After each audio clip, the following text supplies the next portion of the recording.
Assalamualaikum warahmatullahi wabarakatuh. Selamat siang teman-teman mahasiswa. Mudah-mudahan dalam kondisi sehat. Hari ini kita akan bertemu lagi di mata kuliah komunikasi. maaf, sosiologi komunikasi.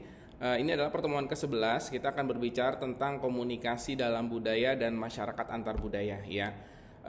Nanti di pertemuan terakhir tugas teman-teman diminta untuk melakukan yang namanya pembuatan video gitu ya, pembuatan video penelusuran tentang kalau selama ini hanya teori aja, kita pengen praktek gitu ya, teman-teman mempraktekkan mata kuliah ini terjun ke lapangan secara langsung gitu ya. Pertemuan ke-11 berbicara tentang komunikasi dalam budaya dan masyarakat antar budaya. Artinya apa? Kalau kita ngomongin budaya, kita memiliki dari Sabang sampai Merauke gitu ya, memiliki budaya yang berbeda, yaitu dari cara bahasa, cara berperilaku gitu. Inilah masing-masing budaya ini menyatukan kita dalam yang namanya Indonesia ya. Nanti kita akan mempelajari apa itu komunikasi dalam budaya, dan juga kita akan melihat bagaimana masyarakat antar budaya itu terus berkembang di Indonesia gitu ya. Oke.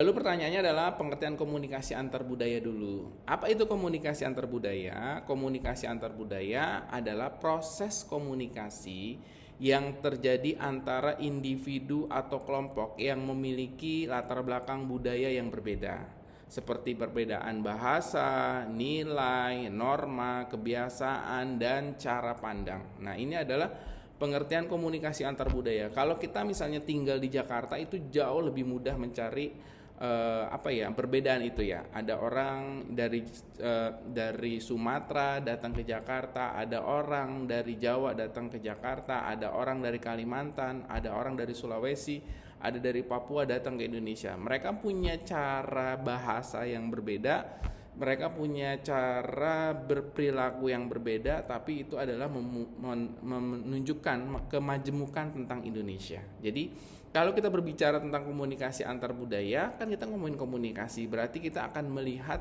bahasanya, ya, cara berbicaranya, cara bertutur kata. Nah, ini yang akan kita lihat dalam konteks komunikasi budayanya ya. Menurut Edward Hall, dia mengungkapkan komunikasi antar budaya terjadi ketika perbedaan budaya mempengaruhi proses komunikasi antara individu atau kelompok. Nah, artinya apa? Contoh ya, misalnya di Jakarta ini gitu ya, di Jakarta mayoritas menggunakan bahasa Indonesia gitu ya, tiba-tiba ada orang Jawa Timur yang datang ke Indonesia dengan menggunakan bahasa Jawanya gitu ya, berinteraksi dengan orang Jakarta yang tidak mengerti bahasa Jawa. Bagaimana artinya? Berarti komunikasi itu tidak akan terjalin. Maka untuk mengimbangi itu gitu ya, maka yang orang Jawa Timur yang menggunakan bahasa Jawa bisa pindah berkomunikasinya menggunakan bahasa Indonesia gitu ya. Misalnya kita nanya jenenge sopo, bahasa Jawa gitu ya, kita yang orang Jakarta bingung, jenenge sopo opo ya gitu ya. Nah, kalau kita misalnya untuk mempermudah itu, maka kita gunakan bahasa Indonesia, namanya siapa ya gitu ya, oh namanya. Nah, itu adalah salah satu bentuk yang disebut dengan komunikasi budaya berbicara tentang bahasa. Sedangkan menurut Samover, komunikasi antar budaya adalah interaksi antara orang-orang yang persepsi budaya dan saling simbolnya cukup berbeda sehingga mempengaruhi proses komunikasi ya. Jadi kalau misalnya si Samovar ini, dia lebih melihat komunikasi antar budaya berbicara tentang interaksinya. Ya, interaksi orang per orang gitu ya, masing-masing orang berbeda. Nah, itu salah satu bentuknya seperti itu. Ada sebuah cerita yang menarik kalau kita ngomongin komunikasi antar budaya. Jadi ada seorang peneliti dari Amerika Serikat gitu ya, peneliti dari Amerika Serikat yang pengen melakukan penelitian tentang bagaimana komunikasi antar budaya yang dilakukan oleh masyarakat Papua gitu ya, masyarakat Papua gitu ya. Oleh karena itu, kalau yang namanya melakukan penelitian itu kan nggak cukup 1 hari 2 hari gitu ya, tapi dia tidak tanggung-tanggung ya, dia rela untuk dinikahi oleh salah satu orang di Papua untuk pengen mengetahui kira-kira struktur komunikasinya itu seperti apa. Nah, kebetulan yang dinikahi itu adalah kepala sukunya gitu ya. Jadi dia pengen tahu tentang adat istiadat yang dilakukan oleh masyarakat Papua. Nah, ini adalah salah satu bentuk ya, salah satu pengen tahu berbicara tentang budaya ya. Saking totalitasnya siap untuk dinikahkan. Nah, itulah salah satu bentuknya ya. Lalu yang berikutnya adalah unsur-unsur komunikasi antar budaya apa aja. Dalam komunikasi antar budaya terdapat beberapa unsur penting. Yang pertama ada komunikator, ya. Tahu ya, komunikator orang yang menyampaikan pesan. Terus ada pesannya. Yang kedua ada media atau saluran komunikasinya. Terus ada komunikan, siapa komunikan? Orang yang menerima pesan. Lalu ada umpan balik atau feedbacknya. Lalu yang berikutnya adalah karakteristik komunikasi antar budaya. Komunikasi antar budaya memiliki beberapa karakteristik. Yang pertama adanya perbedaan sistem nilai dan norma. Yang kedua adanya perbedaan bahasa dan simbol komunikasi.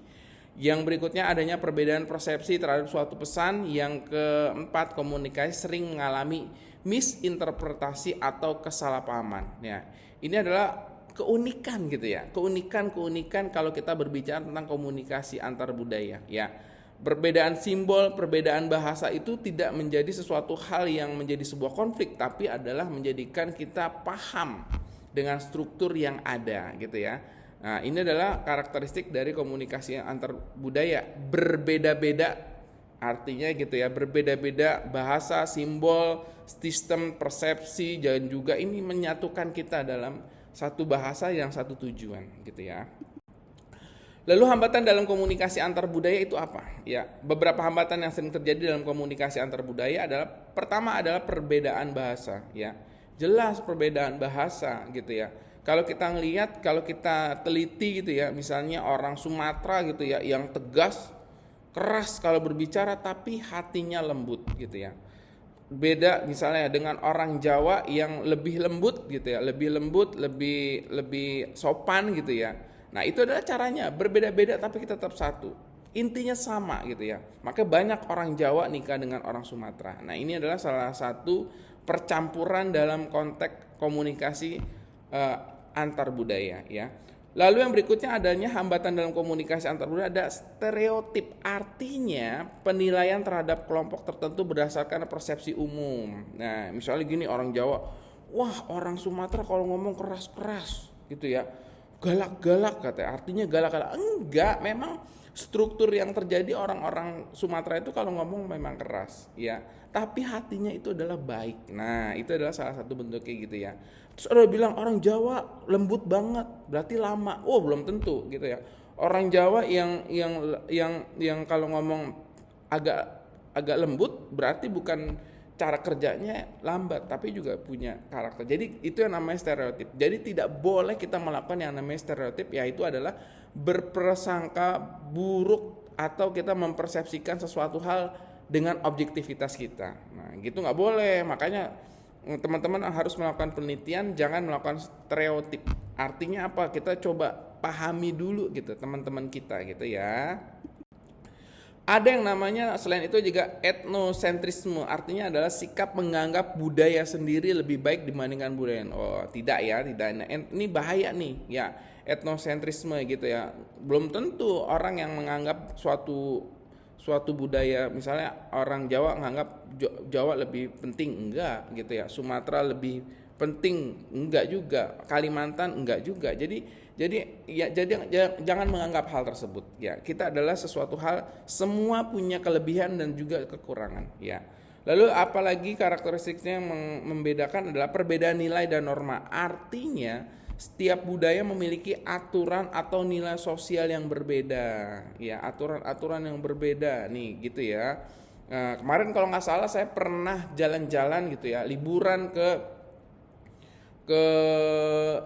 yang dekat Labuan Bajo, NTB ya. Di sana masih ada katanya istilah namanya kawin lari. Nah, itu ya.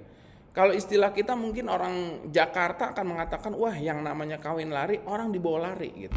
Tapi enggak, persepsi mereka itu berbeda. Nah, itu ya. Jadi kita nggak boleh menilai sesuatu itu sesuatu hal yang negatif ya. Lalu ada yang namanya komunikasi dalam masyarakat multikultural. Artinya masyarakat multikultural adalah masyarakat yang terdiri dari berbagai suku, budaya, bahasa dan juga agama ya. berbeda-beda. Ada yang Islam, ada yang Kristen, ada yang Buddha, ada yang Hindu, ada yang Konghucu gitu. Nah, ini adalah perbedaan. Kita saling menghormati dalam beberapa hal, baik itu budaya, suku, bahasa, dan juga agama, ya. Lalu yang berikutnya adalah strategi komunikasi antar budaya yang agar efektif apa? Yang pertama, menghargai perbedaan budayanya. Yang kedua, mengembangkan sikap terbuka dan toleransi. Yang ketiga, meningkatkan kemampuan memahami budaya lain, menghindari stereotip dan prasangka. Yang kelima, menggunakan bahasa yang jelas dan mudah dipahami. Nah, ini adalah kalau yang agar efektif tuh kayak gitu, ya. Minimal pertama kita menghargai perbedaan budaya tersebut, ya, perbedaan budayanya, ya. Terus kita juga melakukan yang namanya toleransi gitu ya. Toleransi, tidak melakukan stereotip gitu. Nah, ini adalah salah satu strategi komunikasi antar budaya yang dianggap akan efektif. Contoh komunikasi antar budaya dalam kehidupan sosial apa aja? Ya, interaksi antara mahasiswa dari berbagai daerah dan kampus. Ya, di USNI ini ada mahasiswa dari Sumatera, ada yang dari Kalimantan, ya, ada juga mahasiswa saya dari Labuan Bajo gitu ya. Nah, ada juga mahasiswa saya dari Aceh. Nah, ini adalah contoh komunikasi antar budaya dalam kehidupan sosial. Ya, interaksinya. Terus ada komunikasi antar pekerja dari negara yang berbeda dalam perusahaan multinasional. Terus ada komunikasi antar suku dalam masyarakat Indonesia yang beraneka ragam budaya. Oke ya. Yang berikutnya adalah kesimpulannya, komunikasi antar budaya merupakan bagian penting dalam kehidupan masyarakat modern yang multikultural. Artinya, pemahaman terhadap perbedaan budaya sangat diperlukan agar komunikasi dapat berjalan efektif dan mampu menciptakan hubungan sosial yang harmonis gitu ya. Itu kesimpulannya. Maka ada tugas atau latihan nih. Teman-teman itu diminta untuk melakukan yang namanya pembuatan video. Ya, video pendek yang bisa kalian rekam gitu ya. Kalau bisa rekamnya jangan posisinya begini ya.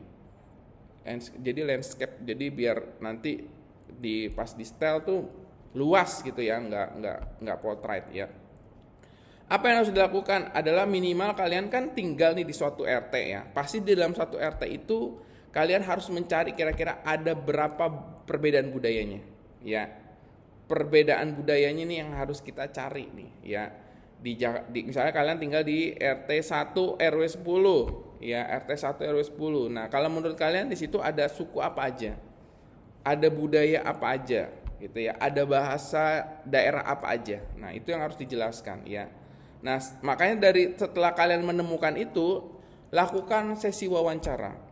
Ya, wawancaranya bebas. Saya tidak menentukan, kalian bisa sharing aja di situ ya, ngobrol, temukan sesuatu hal yang unik gitu ya. Lalu buat kesimpulannya, apa kesimpulannya setelah kalian melakukan wawancara ya. Setelah itu baru kalian baru menjelaskannya gitu ya. Itu teman-teman tugasnya. Mudah-mudahan teman-teman tetap semangat, sukses selalu buat teman-teman semuanya. Saya akhiri perkuliahan. Terima kasih. Assalamualaikum warahmatullahi wabarakatuh.